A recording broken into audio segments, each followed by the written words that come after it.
Chers amis, bienvenue dans ces fraternités paroissiales d'Avent. Nous sommes heureux de vous retrouver pour ce temps-là. Alors comme évoqué, un peu différent cette année, parce que nous avons plutôt l'habitude de travailler un texte biblique. Là, nous allons travailler la lettre pastorale de notre évêque. Et à travers cette petite vidéo d'introduction, je voudrais justement vous présenter un peu les différents éléments. Peut-être tout d'abord, qu'est-ce que c'est qu'une lettre pastorale ? Le mot lettre, tout le monde sait ce que c'est, quelqu'un écrit à quelqu'un. Pastoral vient du mot pasteur, c'est du coup une lettre de la part d'un pasteur à ses brebis. En fait, on pourrait imaginer que le Père Vincent ou le Père Luc adressent une lettre pastorale à leurs fidèles. Le pape, par exemple, écrit régulièrement des lettres avec plusieurs noms suivant les personnes et la manière dont il s'adresse à eux. L'encyclique, vous en connaissez plusieurs. Laudato Si en est une, par exemple, qui originellement s'adressait essentiellement aux évêques, et puis, en fait, là, depuis Jean 23, s'adresse aussi aux fidèles et aux hommes et femmes de bonne volonté. Vous avez l'exhortation apostolique qui souvent suit un synode sur un thème ou un autre, où vous avez un motu proprio, souvent beaucoup plus court pour le coup, qui est la maturation, on pourrait dire, qu'a le pape d'une certaine question. Ici, nous avons donc la lettre pastorale de l'archevêque de Lyon, qui, comme pasteur, s'adresse à tous les fidèles du diocèse.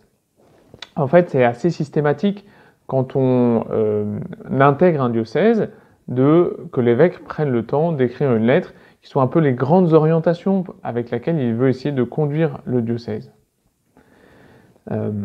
Notre évêque a pris le temps de sentir les brebis, suivant l'expression du pape François. En fait, il a été épaulé dans la découverte du diocèse par une équipe qui connaissait bien ce diocèse, ainsi que par d'autres personnes d'un cabinet de conseil avec un regard un peu plus objectif, on pourrait dire, un peu plus extérieur. Et à partir de là, il a rédigé cette lettre et ses conclusions.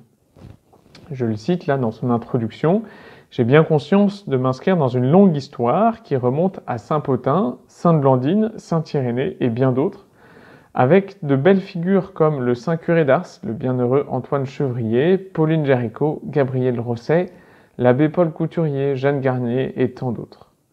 Je n'oublie pas non plus mon prédécesseur, le cardinal Barbarin, et tous ceux qui ont façonné l'histoire récente du diocèse. » Alors, quel est le contenu de cette lettre ? Eh bien, tout d'abord, il donne en fait la vision qu'il souhaite pour notre Église diocésaine.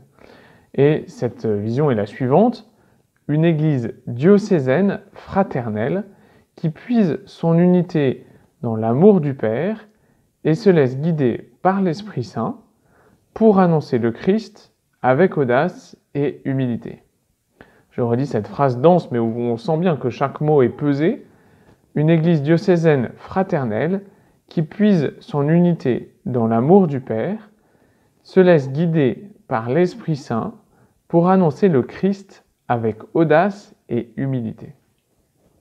Pour tendre vers cette vision, l'évêque se donne 5 objectifs pour pouvoir y arriver.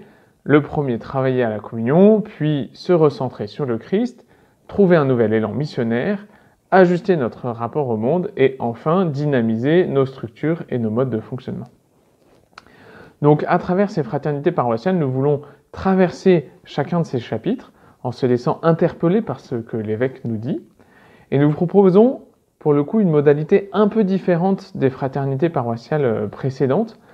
En fait, de commencer par un temps de prière, comme à l'accoutumée, puis de lire ensemble l'intégralité du chapitre, peut-être en le lisant à voix haute ou chacun dans son coin, et le lire finalement à voix haute. Enfin, chaque fraternité peut trouver un peu sa modalité.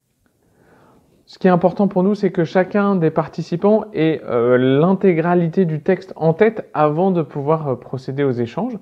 Et justement, en fait, une fois après avoir lu le texte, peut-être aussi en ayant partagé la phrase qui vous marque le plus dans ce chapitre, alors il y a souvent beaucoup d'idées, donc se contenter peut-être d'une seule phrase, à ce moment-là, et c'est là le petit changement par rapport aux autres fraternités, n'hésitez pas à regarder l'enseignement, puis à procéder à l'échange.